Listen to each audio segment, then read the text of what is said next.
grassroots organization that promotes ending gun violence and promoting safe gun ownership. I became active in Moms Demand Action after Uvalde. I'm sure everyone is familiar with that. Ironically, I did not become active after the shooting at Stoneman Douglas, although I have children who go to school there. And I think at the time the reason I didn't is because I felt like things were going to change, like a lot of us did. There was a big movement after that happened and we thought things were going to be different. But I sat back and watched, and I was busy. You know, I was working, I have 4 children, life is busy, so I figured other people would take it and run and we wouldn't be in this position again. But unfortunately, when it happened again at Uvalde, I decided I couldn't sit back any longer and just continue to watch it happen. I needed to be a part of the change. So I've become involved in the organization, and you know, everyone is familiar with the mass shootings, we all hear about that, but there's also the everyday gun violence that we have in our communities. You know, there's the street crime, there's suicides, there are children getting access to guns and injuring themselves, other children. It's become really an epidemic in our country, and honestly, I don't think any of us can afford to just sit back and watch it happen any longer. So from here, I'm going to introduce Beth Weger. She is our legislative lead, and she's going to speak a little more in depth about Moms Demand Action and what we're doing in Broward County to end gun violence. Hello, everybody. Can you hear me okay? So my name is Beth. I'm the legislative and elections lead for Broward County. I'm also apparently a crazy person because I also agreed to serve as the state legislative lead who wants to deal with state gun policy in Florida. Somebody's got to do it. So, as Kate said, we all have something that brought us to this work. For me, my daughter was at Douglas that day. I'm one of the lucky ones. She came home. But my friends lost their kids and my kids lost their friends. So I'm here. So I'd like to see a show of hands of who in this room has been affected by gun violence. That's a lot. That's a lot. And here's the thing, you don't want to wait till it happens to you. We're a gun violence prevention organization. There's a lot of people that deal with the aftermath. We want to keep this from happening. That's the problem with a good guy with a gun stopping a bad guy with a gun. You only find out when somebody's a bad guy with a gun. The difference between a responsible gun owner or a bad guy with a gun is one moment with your finger on the trigger. So, and then by that time, somebody's hurt. So we deal with, as Kate said, we deal with safe storage. We also have an advocacy arm, which is what I get involved with, which is actually going to Tallahassee once a year. We took 100 volunteers this year from all over the state to Tallahassee, to the belly of the beast, for a whole day of advocacy meeting with legislators.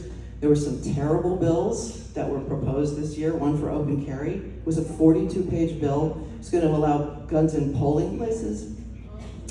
That one didn't go anywhere. And 2 bills that passed the House, one on Friday and one just yesterday. One was they're both to overturn provisions of the Marjorie Stoneman Douglas Safety Act it was the first gun safety law in Florida in 30 years was passed in the aftermath of the shooting at Douglas. Mostly because it was advocated for by students and survivors. 2 of those provisions, one raised the age to purchase firearms to 21, and another one was a 3-day waiting period for background checks. And if the background check doesn't pass in 3 days, you have to wait until it passes. So both of these bills would have overturned those. The first one would have lowered the age to purchase down to 18, even though 18 to 20-year-olds are 3 times more likely than others, 21 and older, to commit gun homicides. And the background check bill, which said that after 3 days you get the gun, even if the background check's not finished. Now, most background checks only take a few minutes to finish, but the ones that aren't finished in 3 days are 4 times as likely to be denied when they come back. So now, some ATF agent has to go to the house of a person who is not allowed to have a weapon and is armed and take the gun back. And even the bill sponsor says that's happened like 4,000 times. But there's so many guns in our country, that's a tiny percentage of guns. So anyway, the good news is, so they passed the House, that's the bad news. And boy, I'm telling you, watching those debates was, you don't want to do it. We did it so you didn't have to do it. But actually, while we were in Tallahassee, we got to have a meeting with the Senate President, Senator Pasadomo, who's a Republican, And she assured us, but to your point, Mr. Campbell, privately, she said, you didn't hear this from me, that those bills were not going anywhere. And our parent organization, Everytown, reached out to her yesterday personally after that second bill passed, and she confirmed that they're not going anywhere. Coincidentally, I have a contact at Equality Florida, and they've also been monitoring some very, very horrible bills targeting LGBTQ rights, and they received the same confirmation that those bills were also not going anywhere. And I noticed that yesterday the Senate passed a bill limiting kids under 16 access to certain social media platforms, which is not a great bill, but the governor wanted a different version, and the Senate said, never mind, we're passing our own. So I'm hopeful that this is an indication that there may be some chinks in the armor and some, not all happy lovey-dovey between the legislature and the governor anymore, who knows? Because, his presidential campaign went so well. So, obviously. So, Right. but then the question was he going to come back here with, not giving a crap about anything, pardon my French, and just burn the place down, or was he going to come back weekend? So the jury's still out, but there's hopeful signs as of this moment. So we have 3 more days of the legislative session. It finishes Friday, and we're all just kind of holding our breath that that's the end of the crazy for this year. We do expect these bills to come back. And having met with these people in Tallahassee, we just need to flip some seats. We need a better legislature that cares about gun safety. So that brings me to our elections work. So the other part of what we do, and what I do locally here, not on the state level, is we work to elect, we call them gun sense candidates. So some of the candidates here today, we get their contact information for their campaign. They get a questionnaire from Everytown with basic questions about gun policy. If they're already an elected official, we look at their voting record, and then they're given a gun sense candidate distinction. That means that we're allowed, because we're a nonpartisan organization, coincidentally, all the gun sense candidates are usually Democrats. But honestly, don't we want everybody in every election to care about people not dying from guns? Come on. Did you know that guns are the #1 leading cause of death of children in this country? And second in Florida? Also, people don't understand that most gun deaths in America are suicides. It's 62% in Florida. It's a huge issue for veterans. We get all of the gun locks we distribute in the community from the VA because they have a huge suicide prevention program for suicide by firearm aimed at veterans, supporting veterans who are struggling. So there's a lot of the stuff that happens in the community that even with preemption, local candidates can't make gun laws. Coconut Creek couldn't pass an ordinance saying you can't bring a gun into a something. But we work with local governments on our safe storage programs. We go to health fairs and distribute information to people with kids in their home about how to store a gun safely in the home. You'd be amazed. People think that kids can't figure that out. Kids know everything. They know where everything is. They know all the passwords. They know how to get into everything. So we work to elect gun sense candidates on the local level.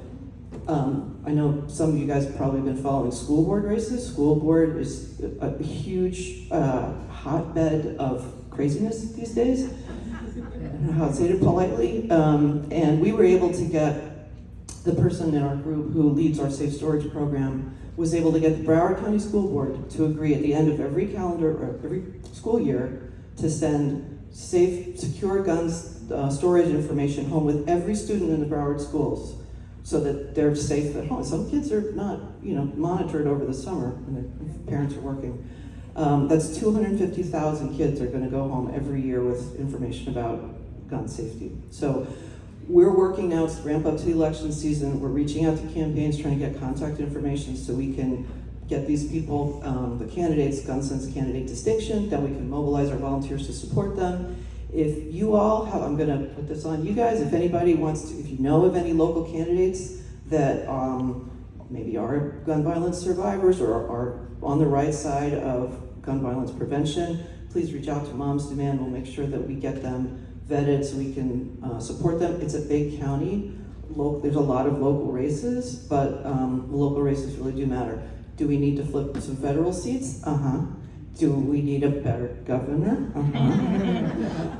So we're working on that as well, but there's also stuff that we can do locally. We also, if anybody wants to lend a hand to Moms Demand, we have a bunch of roles that are just making like phone calls. We call people, we call friendlies, we call them to come to meetings. We're having an in-person meeting this Saturday down in the Lauderhill Library? West Broward. Davie. West Broward West Broward. Regional Library. So we need more hands. We need not just moms demanding action, we need dads demanding action, we need grandparents demanding action, we need everybody demanding action before it happens to you. So Kate and I are happy to take any questions if anybody has anything. I'll run around with the mic. Okay, does anybody have a question? Raise your hand, you can get on with the mic. I had one question while I'm walking over there. We've also heard about a group called Moms for Liberty or something. Please differentiate what you do and what they do, because it's two different worlds. Well, they're fascists. Short answer. They copied our name, copied our organizing model. They're super well funded. They're just completely undemocratic and terrible people. And I don't know if you saw, the founder was in a sex scandal with her husband, who's the head of the JIT. Do you know the word Schadenfreude? It just means that you're happy when somebody else is miserable. It's just kind of apropos. So they are, the problem is that they are well funded and they come into school board races, which are, $20,000 is a lot for a school board race, and these people come in with $100,000 budgets. They got huge billboards. Name recognition is really big for school board races. It's important because people haven't heard about the candidates. So that's where actual grassroots organizations come in, where we need to go knocking on doors and talking about people that are actually in the community, that actually care, that are going to support all the kids in the school and make sure that they're all safe and able to learn in a healthy environment, and that's the difference. Thank you. Good. There was a question back here. And please speak in, Mike. Hi. I applaud your work, and I'm very proud of you taking some action. It's so admirable. I have a couple of questions. Number one, are you hooked up with any other organizations outside of the state of Florida? Moms Demand is a national organization. Oh, it is? So Okay. we have state chapters and local groups within the chapter. So we, as a state, we came together to go to Tallahassee. They can't hear. Sorry, I was trying to use my shouty mom's voice, but it wasn't loud enough.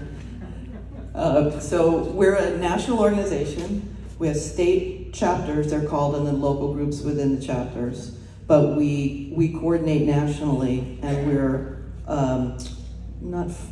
managed by Everytown, which has huge resources in terms of research, lobbying. We get a lot of our information about legislative priorities and upcoming things from them. So we have a large, very diverse national group of volunteers. Do you want to add? Just that we also partner with a lot of community organizations. So there are a lot of organizations in our community that are already doing the work to prevent gun violence, and it's not really necessary for us to go out there and try to start fresh. We can kind of piggyback on what they're already doing and work together, because a lot of times these community violence intervention programs are the most effective way to combat gun violence. So we do a lot to support what they're already doing. I just have one other question. Where do you get the money to support your work? Well, you can make a donation. We run on donations. We don't have a lot of money. What we do, doesn't cost a lot of money. We get support for our organizing tools, come from Everytown. That's why when we talk about gun sense candidates, we're only allowed to use our organizational tools that we can send out batch emails and texts, things like that are hosted on a software platform. We can only use those for gun sense candidates because that's an organizing tool provided to us. It's very valuable, but we don't have to pay for it. the money that we do raise goes directly to our operations. I was gonna add something too to what Kate said about our community partners. This year when we went up to Tallahassee, we brought community partners with us into all of our meetings with legislators. And we had one legislator who was talking to us about, state senator talking to us about how he thought stand your ground was a good idea, specifically for Black women in situations of domestic violence. And we had a Black woman who founded a domestic violence organization in the room with us, and she said, well, actually, and explained to him why it was a terrible idea.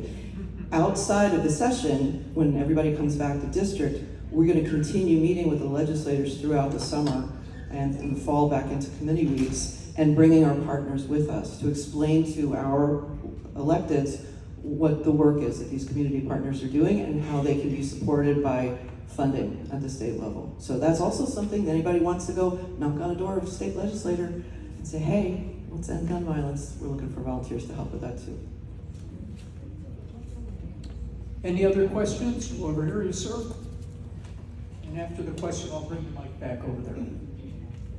It's not really a question, but it's an observation. A long time ago, when I went to law school, one of the first things we learned in our torts class was that if you keep a dangerous condition on your property and it leaves your property and injures somebody, you're automatically responsible. Okay, there's no excuses. You can't say, well, the tiger got out because the cage was defective and so forth.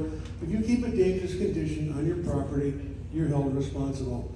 And I think it should be the same thing with guns. We had a little bit of that, I think, a couple of weeks ago, when these parents were held responsible for, improper ownership or giving improper ownership to a damaged kid. I think a lot more accountability has to be imposed on people as a beginning. You can't just hope for the best. I think you actually have to get people who are involved in this type of create the problems have to be held more responsible. That's one solution. Do you have any comment to what he said?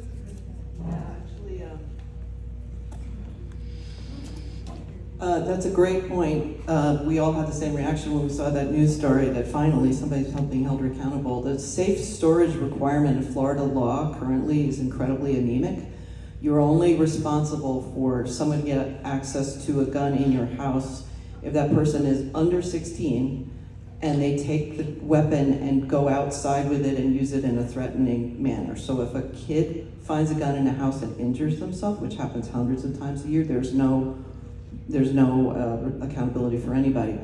We were pushing a good bill this year in the House and the Senate for secure storage in cars, which actually polls well with Republicans, because I don't know if they care about human life, but they don't want guns to get stolen. So that's just a personal observation. I wasn't wearing the shirt when I said it. But it was specifically to make it some kind of penalty if you have a gun in your car, you're not carrying it, it's not anything about concealed carry or open carry or permitless carry, but you leave the gun in the vehicle and it's not secured and the gun is stolen, then you're held liable. This is also how a lot of trafficking happens. People are like, oh, I got my gun stolen 3 times a day for 6 months, and they're actually just trafficking. It makes law enforcement's job more difficult because obviously by de facto that gun is now in the hands of a criminal. And cars and trucks are now the leading source of stolen guns in this country. So that bill unfortunately didn't make it out of committee, but it got a lot of traction. We were talking to not this one Republican legislator, but his aide. I said, hey, this is a bill that we're supporting, leave this information with you. And he said, that happened to my friend last week. He had his car broken into and his gun stolen. So that's very low-hanging fruit. We need to go after the people that are storing their weapons insecurely, and hundreds of people are getting injured all the time.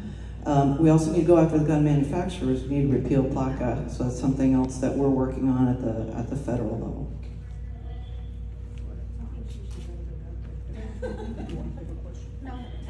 Okay, let's give a round of applause to Moms Demand